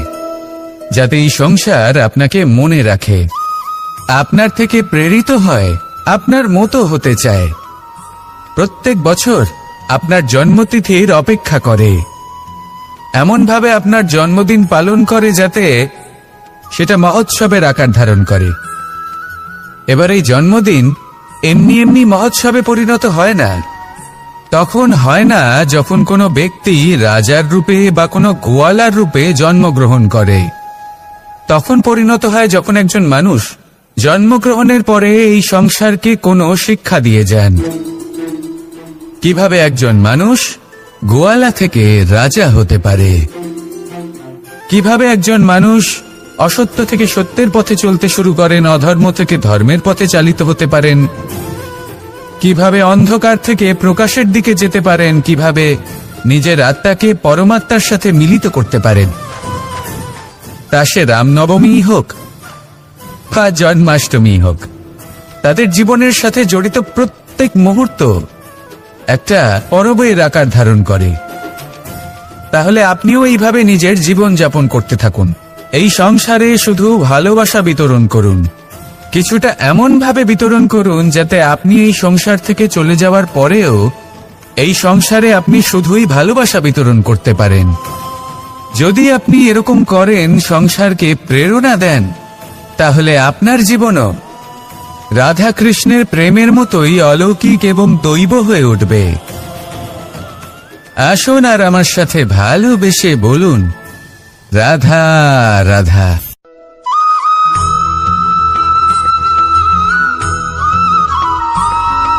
ভোজন। এই সংসারে যেই হোক না কেন, কোনো মানুষ হোক, কোনো প্রাণী হোক, কোনো কীট হোক বা কোনো বনস্পতি হোক, প্রত্যেকের জন্য ভোজন অতি আবশ্যক। কারণ ভোজন থেকেই শক্তি পাওয়া যায়, আর সেই শক্তি দিয়েই সংসারের, আমাদের জীবনের সমস্ত কার্য করা যায়। এবার এমন এক ধরনের শক্তি হয় যা শীতের ঋতুতে সূর্য থেকে আমরা পেয়ে থাকি, আর আরেক ধরনের উত্তাপ হয় যা দিয়ে ভোজন রান্না করা হয়, সুস্বাদু নানান ধরনের ভোজন। এবার অত্যন্ত গুরুত্বপূর্ণ হলো যে ব্যক্তি সেই ভোজন বানাচ্ছেন তার মানসিক পরিস্থিতি এবং সেই ব্যক্তি যিনি ভোজন গ্রহণ করছেন তার মানসিক অবস্থা। যখনই আপনি ভোজন বানাচ্ছেন তখন ভালোবাসার সাথে কাজটা করুন, ধন্যাত্মক ভাব নিয়ে, সৎ ভাবনার সাথে। কারণ আপনার এই মানসিক স্থিতি শক্তির আকারে সেই খাদ্যের সাথে মিলে মিশে যায়। আর যখনই আপনি ভোজন গ্রহণ করছেন তখন সদ্ভাবনার সাথে, প্রসন্নতার সাথে গ্রহণ করুন, ধন্যাত্মক ভাব নিয়ে। যদি আপনি প্রসন্নতার সাথে রান্না করেন, প্রসন্নতার সাথে খাদ্য গ্রহণ করেন, তাহলে আপনি প্রসন্নই থাকবেন, আর মন সুপ্রসন্ন হয়েই বলবে রাধা রাধা।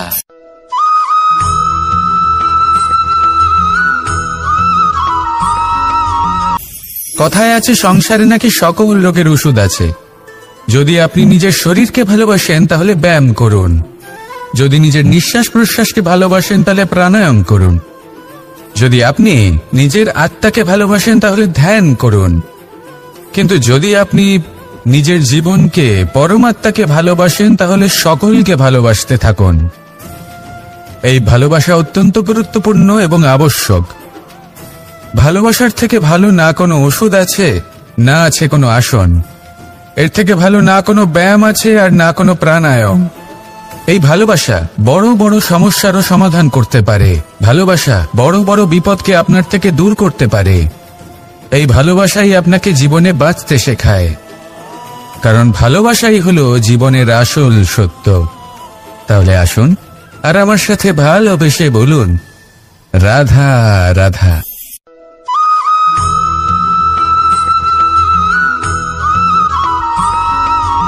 আমি মনুষ্যরূপে জন্ম নিয়েছি এবং সমস্ত কর্ম এই রূপেই করেছি। কিন্তু আশ্চর্যের বিষয় হলো যে আজও মানুষ আসেন এবং হাত জোড় করে প্রার্থনা করেন যেন আমি ওনাদের সহায়।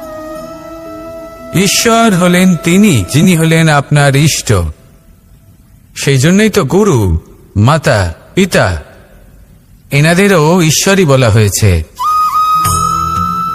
যাদেরকে আমরা ঈশ্বর বলে মনে করি, যারা আমাদের ইষ্ট, তারা আমাদের একটি পথ দেখান, একটি দিকে চালিত করেন। সেই পথে চলে আপনি শুভ কর্ম করতে পারেন। আর যখন কোনো ব্যক্তি তার ঈশ্বরের আদেশ পালন করেন, তখন সে নিজে থেকেই শুভ পথে অগ্রসর হয়ে যান। বেশ কয়েকজন মানুষ ঈশ্বরের ওপর আস্থা রাখেন এবং ভাবেন যে অনুচিত কোনো কাজ করা উচিত নয়, ঈশ্বর দেখছেন। ওনারা ভয় পান যে কোনো অনুচিত কর্ম করলে কে জানে তার পরিণাম কি হবে।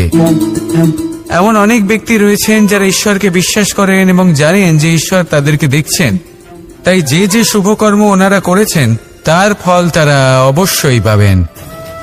এবার আপনি ভয় পেয়ে ঈশ্বরকে বিশ্বাস করবেন নাকি বিশ্বাসের দ্বারা ঈশ্বরকে বিশ্বাস করবেন, সেই সিদ্ধান্ত আপনারই। কিন্তু হ্যাঁ, যদি আপনার মনে ঈশ্বরের জন্য কোনো স্থান থাকে, যদি আপনার কোনো ইষ্ট থাকেন, যদি আপনি কাউকে ঈশ্বর মনে করেন যার প্রত্যেক আদেশ আপনি পালন করে থাকেন, তাহলে বলি ঈশ্বর কখনো আপনাকে অনুচিত পথে চালিত করবেন না। আসুন আমার সাথে ভালোবেসে বলুন, রাধা রাধা।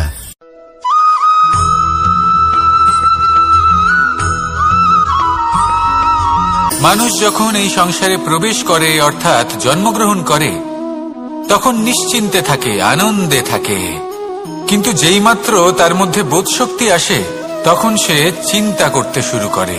চিন্তা ভবিষ্যতের, সেই সমস্ত বিষয় নিয়ে চিন্তা করে যা ওর হাতে নেই। তারপর বড় হয়, বিবাহ সম্পন্ন হয়, গৃহস্থ জীবন যাপন করে, তারপর আবার চিন্তায় মগ্ন হয়ে যায়। ভাবে, এই যে আমার পরিবার, আমি কি ঠিকমতো তার খেয়াল রাখতে পারছি? কাল যখন আমি এই সংসার থেকে চলে যাব, তখন আমার এই পরিবারের দেখাশোনা কে করবে? শেষ পর্যন্ত এই পরিবার তো আমারই উত্তরদায়িত্ব। যাক, আপনাকে একটা প্রশ্ন করি।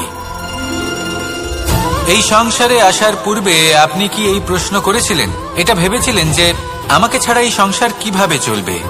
করেননি, তাই তো? তাই আপনার এটা নিয়ে দুশ্চিন্তা করার প্রয়োজন নেই যে আপনি যখন এই সংসার ত্যাগ করে চলে যাবেন তখন কি হবে। আপনি যখন ছিলেন না তখনও এই সংসার চলছিল, আপনি যখন এই সংসার ত্যাগ করবেন তখনও এই সংসার চলতে থাকবে।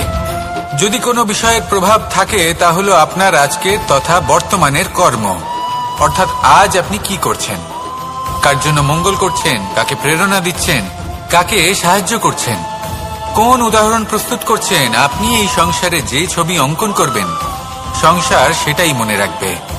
তাহলে শুধু সৎকর্ম করুন, মঙ্গল করতে থাকুন, আর আমার সাথে ভালোবেসে বলুন, রাধা রাধা।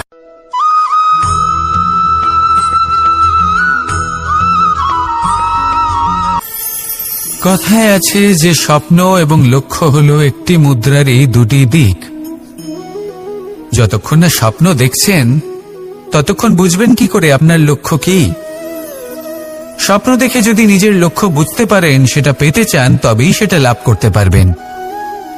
কিন্তু স্বপ্ন এবং লক্ষ্য, এই দুইয়ের মধ্যে একটা ভারসাম্য রয়েছে যেটা বজায় রাখা প্রয়োজনীয়। একে আমরা বলে থাকি পরিশ্রম। দেখুন, যদি আপনি স্বপ্ন দেখতে চান, তাহলে পরিশ্রম ত্যাগ করে নিদ্রা লাভ প্রয়োজন। কিন্তু যদি আপনি লক্ষ্য লাভ করতে চান, তাহলে আপনাকে নিদ্রা ত্যাগ করে পরিশ্রম করতে হবে। তাই আলস্য ত্যাগ করুন এবং সিদ্ধান্ত নিন যে আপনি কি চান। আপনার জীবনের এই তুলাদণ্ডে স্বপ্নের পাল্লা ভারী হওয়া প্রয়োজন নাকি লক্ষ্যের? আমার মতে এই দুইয়ের মধ্যে যদি ভারসাম্য বজায় রাখেন, তবে পথ নিজে থেকেই সামনে আসবে। শুধু সেই পথে অগ্রসর হতে থাকুন এবং আমার সাথে ভালোবেসে বলুন, রাধা রাধা।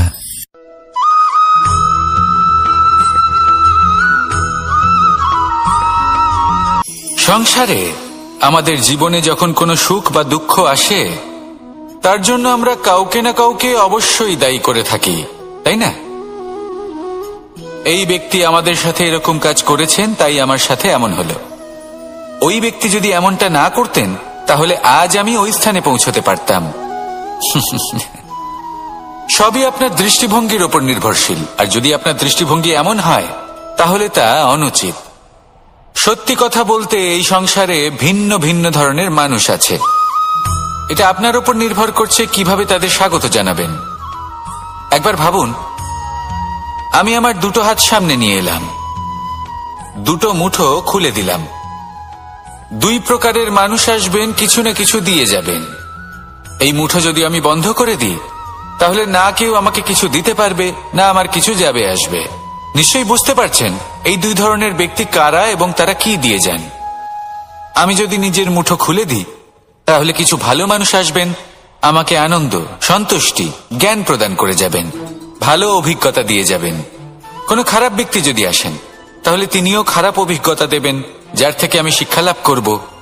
এই সব কিছু আমি লাভ করতে পারি। মুঠো যদি বন্ধ করে রাখি, তাহলে আমি কিছুই পাবো না। দেখুন, এই সংসারে প্রত্যেকের জীবন এইরকম। প্রত্যেকের জীবনে সবকিছুই আছে, ভালো খারাপ দুই মানুষই আছে, ভালো অভিজ্ঞতা আছে, খারাপ অভিজ্ঞতা আছে। নির্ভর করছে আপনার উপর যে আপনি কি করবেন, এনাদের স্বাগত কিভাবে জানাবেন, কার থেকে কি বুঝবেন, কি শিখতে পারবেন, আর কোন দৃষ্টিভঙ্গি নিয়ে অগ্রসর হবেন। এটাই নির্ধারণ করবে যে আপনার জীবন কেমন হবে। আসুন আমার সাথে ভালোবেসে বলুন, রাধা রাধা।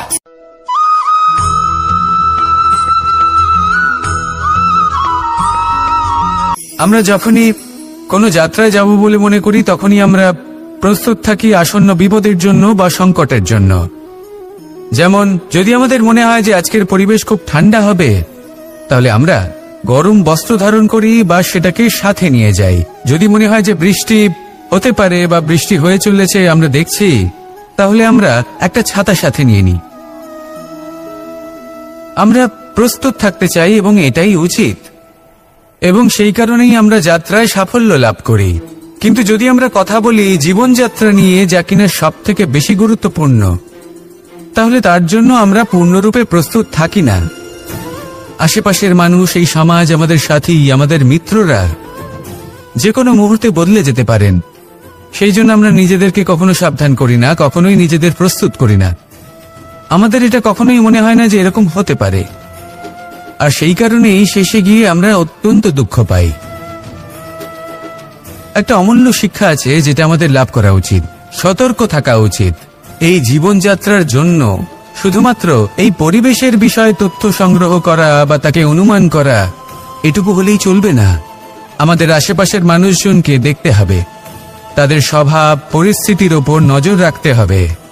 যখন তারা রং পাল্টাচ্ছেন, নজর রাখতে হবে, তা অত্যন্ত আবশ্যক।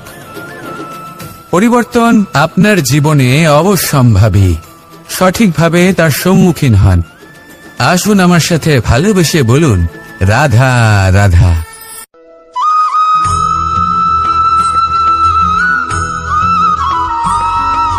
জীবনে যখন কোনো ব্যক্তি নিজের লক্ষ্য প্রাপ্তির জন্য নিরন্তর পরিশ্রম করতে থাকেন, চেষ্টা করতে থাকেন, তখন তিনি কষ্ট অনুভব করেন।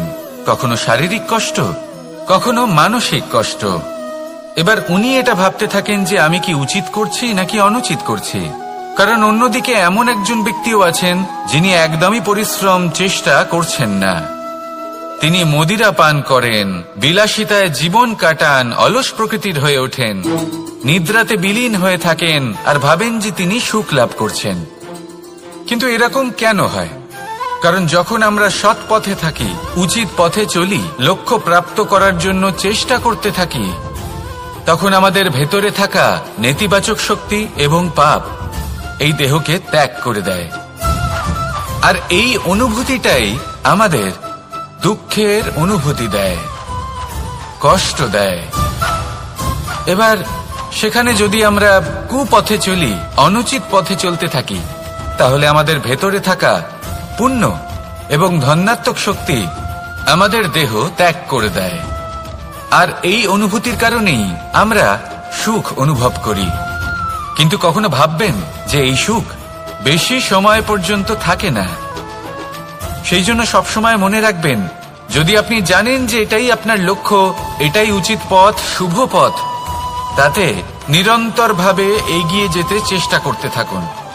এই কষ্ট আপনাকে সুখের পরাকাষ্ঠায় কখন পৌঁছে দেবে তা আপনি জানতেই পারবেন না। আসুন আমার সাথে ভালোবেসে বলুন, রাধা রাধা।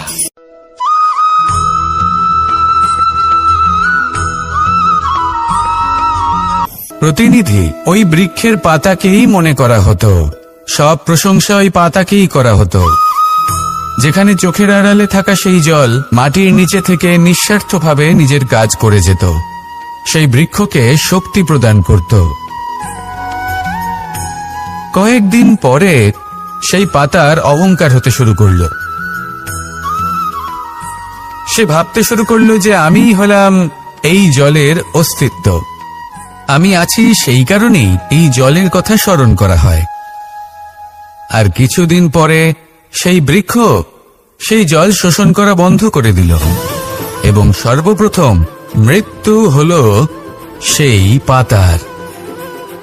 সেই পাতা যা আকাশকে স্পর্শ করছিল তা ঝরে মাটিতে পড়ে গেল, আর প্রত্যেক ব্যক্তি তার ওপর দিয়ে হেঁটে চলে যেত, তাকে দেখে আর কেউ প্রশংসা করত না।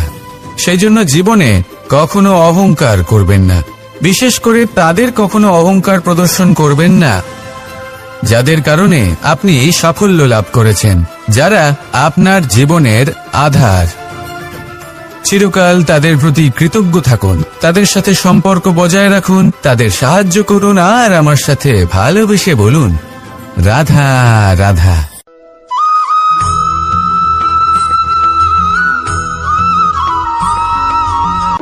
যখন আমরা হাঁটতে থাকি আর আমাদের পায়ে কাঁটা বিঁধে যায়, তখন মুখ দিয়ে আহ বেরিয়ে আসে, কান্না চলে আসে, আর অনেক সময় অভিশাপও বেরিয়ে আসে।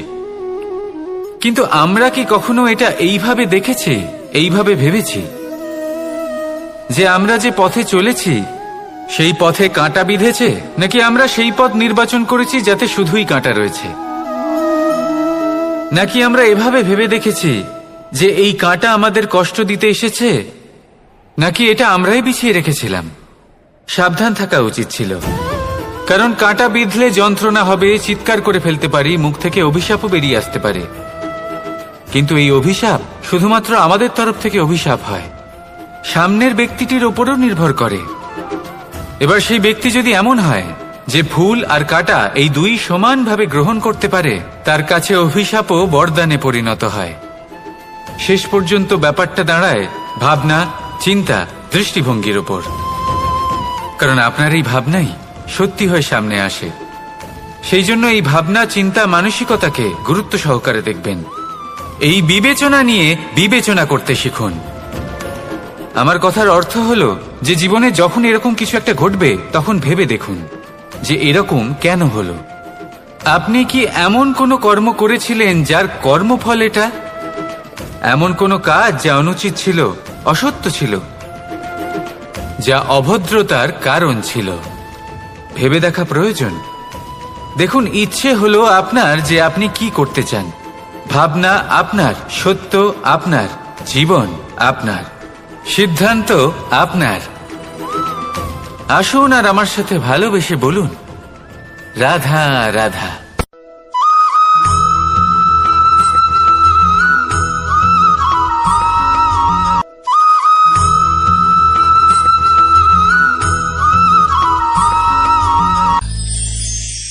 আমরা অনেকবার লোকের থেকে এই কথা শুনেছি, জীবনে যখনই ধন অর্জন করবে বাঁচিয়ে রাখবে। কি হয়, কঠিন পরিস্থিতিতে আপনার খারাপ সময় তা আপনার কাজে আসে। কিন্তু এই কথা কি 100% সত্যি? ভাবুন, এই সমস্ত ধন যে আপনি অর্জন করেছেন, তা কি আপনাকে সুস্বাস্থ্য দিতে পারবে? এই সমস্ত ধন কি আপনাকে সুখ এনে দিতে পারবে? পারবে না, তাই না? চলুন আমি আপনাকে একটা কথা বলি। পরমেশ্বর, ঈশ্বর, যদি এই ঈশ্বরের ওপর আপনি বিশ্বাস রাখেন, সর্বদাই ভালো কাজ করেন, সবার মধ্যে প্রেম ছড়িয়ে দেন, আর সবার জন্য শুধু ও শুধুমাত্র শুভকামনা করেন, তাহলে আপনার সাথে কখনো কোনো খারাপ হতে পারে না। তাই সময় বদলান, সময় বদলানোর উপকরণ নয়। আর ভালোবেসে বলুন, রাধা রাধা।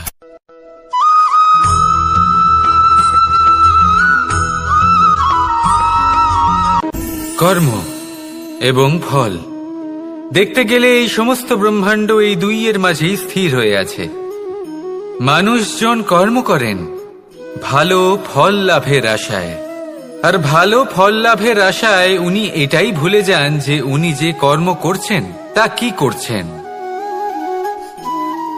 আমি বলেছিলাম কর্ম করুন ফলের চিন্তা না করে, কিন্তু কি কর্ম করছেন সেই বিষয়ে ভাবাটাও অত্যন্ত আবশ্যক।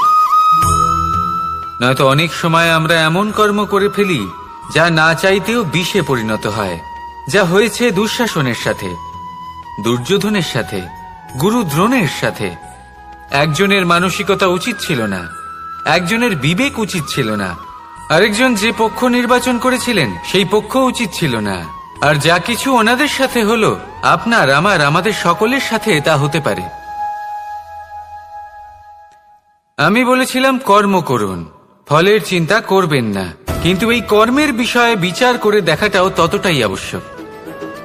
দেখুন, কর্ম করার উচিত প্রক্রিয়া ফলের চিন্তা না করা, কিন্তু যদি আপনার কর্ম শুভ হয় তাহলে তার ফলও নিয়তি আপনাকেই দেবে। সর্বদা কর্ম করার সময় এটা ভাবুন যে আপনার এই কর্ম এই সংসারকে, এই সমাজকে, আপনার পরিবারকে, আপনার আশেপাশের মানুষজনকে কোন দিশায় নিয়ে যাবে। যদি এটা সবার জন্য মঙ্গলময় হয় তাহলে কর্ম করতে থাকুন। আর হ্যাঁ, নিশ্চিত রূপে ফলের চিন্তা করবেন না। আসুন আমার সাথে ভালোবেসে বলুন, রাধা রাধা।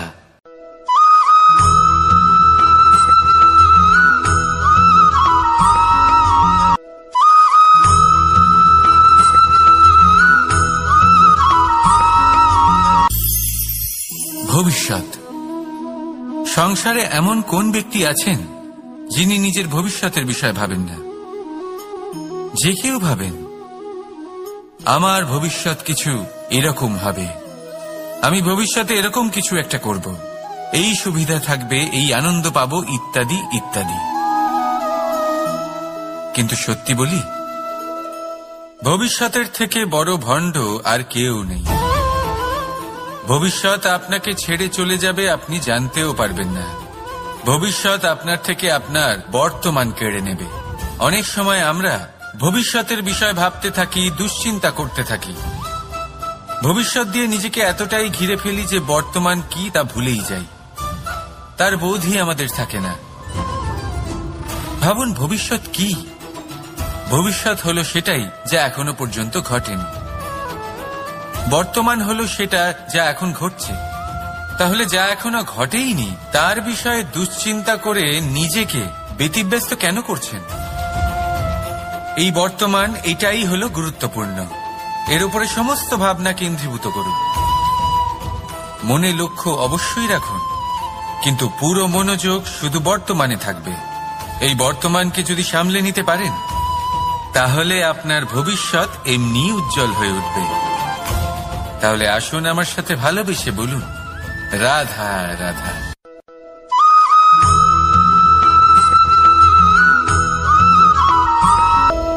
একে আমরা দীপাবলি বলে থাকি। এবার এই বিষয়ে আমরা সকলে জানি। আপনি কি এটা জানেন যে শ্রীরাম বাস্তবে অমাবস্যার এক রাত আগেই অযোধ্যায় পৌঁছে গেছিলেন? সবার সামনে অমাবস্যার রাতে এসেছিলেন। এর কারণ কি?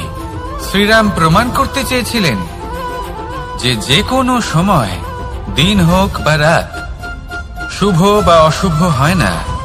শুভ অশুভ কিছু থাকলে তা হলো মানুষের চিন্তা, তার ভাবনা, তার নির্বাচন আর তার কর্ম। নিজেই দেখে নিন, শ্রীরাম শুভ কাজ করে ফিরেছিলেন এবং অমাবস্যার মতো গভীর এক রাত্রিকেও দীপাবলিতে পরিবর্তিত করেছিলেন। এমনটাই যদি আমরা করতে পারি তাহলে?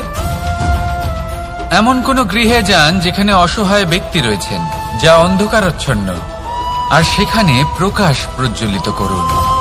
প্রকাশ সহায়তার, প্রেরণার, আশার। যদি এমন কিছু আমরা করতে পারি তাহলে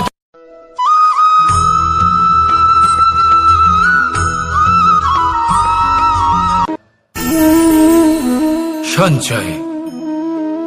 মানুষের যখন থেকে বোধ বুদ্ধি হয় সঞ্চয় করতে আরম্ভ করে দেন। সঞ্চয় করতে থাকেন ভোজনের, সঞ্চয় অর্থের, সঞ্চয় শক্তির। নিজের জন্য করেন, নিজের পরিবারের জন্য করেন, নিজের স্ত্রীর জন্য করেন, সন্তানের জন্য করেন, সন্তানের সন্তানের জন্য সঞ্চয় করেন।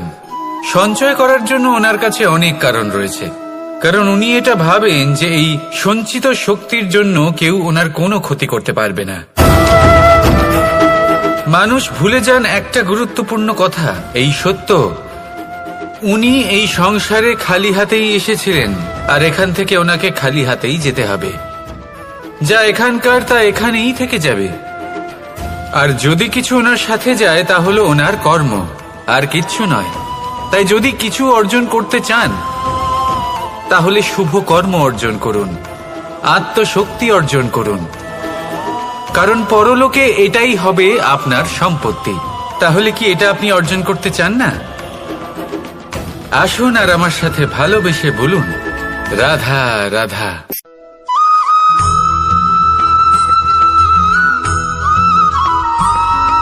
ভোজন। এই সংসারে যেই হোক না কেন, কোনো মানুষ হোক, কোনো প্রাণী হোক, কোনো কীট হোক বা কোনো বনস্পতি হোক, প্রত্যেকের জন্য ভোজন অতি আবশ্যক। কারণ ভোজন থেকেই শক্তি পাওয়া যায়, আর সেই শক্তি দিয়েই সংসারের, আমাদের জীবনের সমস্ত কার্য করা যায়। এবার এমন এক ধরনের শক্তি হয় যা শীতের ঋতুতে সূর্য থেকে আমরা পেয়ে থাকি, আর আরেক ধরনের উত্তাপ হয় যা দিয়ে ভোজন রান্না করা হয়, সুস্বাদু নানান ধরনের ভোজন। এবার অত্যন্ত গুরুত্বপূর্ণ হলো যে ব্যক্তি সেই ভোজন বানাচ্ছেন তার মানসিক পরিস্থিতি, এবং সেই ব্যক্তি যিনি ভোজন গ্রহণ করছেন তার মানসিক অবস্থা। যখনই আপনি ভোজন বানাচ্ছেন তখন ভালোবাসার সাথে কাজটা করুন, ধন্যাত্মক ভাব নিয়ে, সৎ ভাবনার সাথে, কারণ আপনার এই মানসিক স্থিতি শক্তির আকারে সেই খাদ্যের সাথে মিলে মিশে যায়। আর যখনই আপনি ভোজন গ্রহণ করছেন তখন সদ্ভাবনার সাথে, প্রসন্নতার সাথে গ্রহণ করুন, ধন্যাত্মক ভাব নিয়ে। যদি আপনি প্রসন্নতার সাথে রান্না করেন, প্রসন্নতার সাথে খাদ্য গ্রহণ করেন, তাহলে আপনি প্রসন্নই থাকবেন, আর মন সুপ্রসন্ন হয়েই বলবে, রাধা রাধা।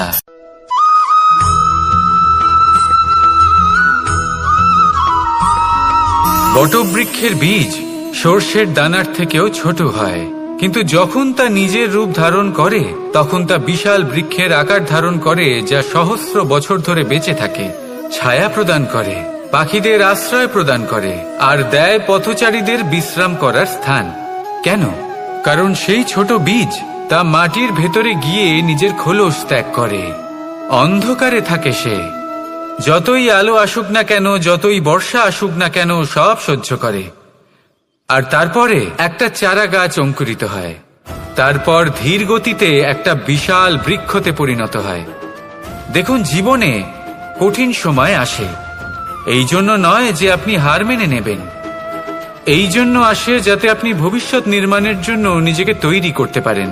যদি কঠিন সময়ে আপনি ওই বীজের মতো দৃঢ় হয়ে থাকতে পারেন, তাহলে আপনিও একদিন সেই বিশাল বৃক্ষের মতো নিজের অস্তিত্ব গড়ে তুলতে পারবেন, যা সহস্র বছর পর্যন্ত মনে রাখা হবে। আসুন আমার সাথে ভালোবেসে বলুন, রাধা রাধা।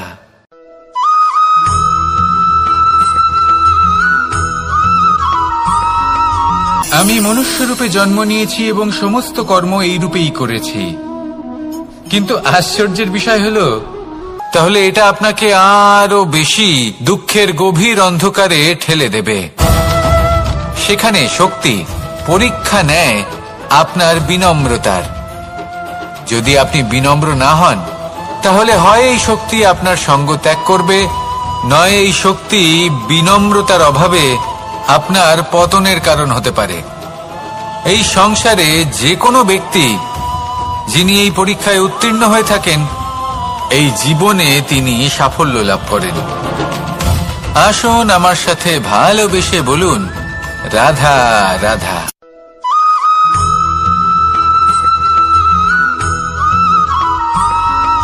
এই সংসারে আপনার সবথেকে বড় বন্ধু কে? কেউ বলবেন ছোটবেলার বন্ধুরা, কেউ বলবেন মাতা পিতা, কেউ বলবেন ঈশ্বর। এবারে বলুন যে এই সংসারে আপনার সব থেকে বড় শত্রু কে? কেউ বলবে আপনার বিরোধী, সেই ব্যক্তি যে আপনাকে হিংসে করে, বা আপনার নিজের অহংকার। আমি বলবো যে এই সংসারে আপনার সব থেকে বড় বন্ধু হলো আপনার নিজের মন। এই চঞ্চল মনকে যদি আপনি নিয়ন্ত্রণ করতে শিখতে পারেন, তাহলে এর থেকে বড় বন্ধু এই সংসারে আপনি কোথাও পাবেন না। সেখানেই যদি এই মন আপনাকে বশ করে ফেলে, তাহলে সংসারে এর থেকে বড় শত্রুও আপনি কোথাও পাবেন না। প্রথমে এই মনকে নিয়ন্ত্রণ করতে শিখে যান, আর তখন এই মন প্রসন্ন হয়ে বলবে,